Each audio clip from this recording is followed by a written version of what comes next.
हा लोकसंख्या तुमचं नाव सांगा आधी प्रथम. हा दिलीप किसन जागले, गोमघर सरपंच. हॅलो.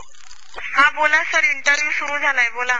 हा माझं नाव आहे दिलीप किसन जागले, गोमघर सरपंच. हा गावाचे नाव गोमघर. हॅलो. हा बोला सर. गावाची लोकसंख्या 1991. हॅलो. हा ऐकते सर, बोला. आणि गावाचे जे लोकसंख्या घेतली ना. हो सर, बोला. आणि गावाच्या समस्या. गावाची लोकसंख्या आमची 100% आदिवासी आहे.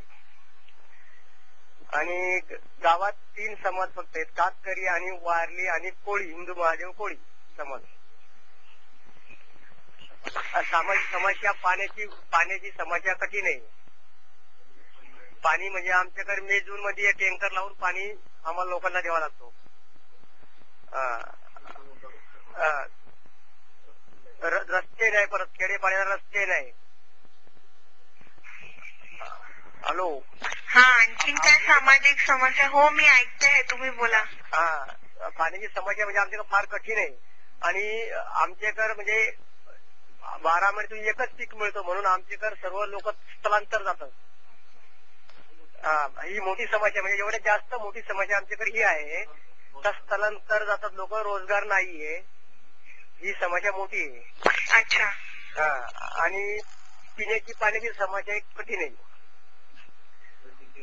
वैद्यकीय व्यवस्था नाही, कुठे दवाखाना तरी आमचे लोक काही जर आजारी झाले तर तिथे म्हणजे दगावतात लोक. 10-20 किलोमीटरवरून गाडी येणार रस्ता असल्यामुळे उचलून यायला लागतो पेशंट. त्याच्यामुळे ती एक मोठी समस्या आहे. आणि दुसरी समस्या अशी आहे का शिक्षणाच्या दृष्टीतून ते पण आमचे लोक, आता आम्ही आदिवासी असल्यामुळे आमची मुलं शिकतात, 10वी 12वी होतात, पण नोकरी लागत नाही.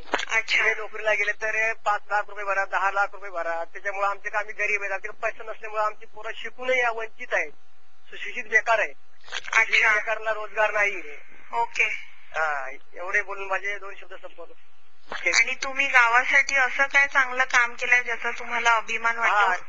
गावासाठी मी गावाचे जे माझ्यापर्यंत जेवढे कामं करत होते ना, मी गावातले विहिरीचे रस्ते, गावातले गलीबोळ रस्ते, कुठे समाज मंदिर, मशान शेड, अंगणवाड्याचे माझ्या पातळीवर त्याच्यामुळे कामं केलेली आहेत.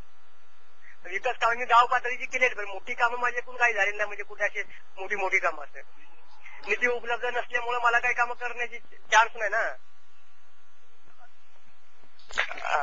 Okay sir.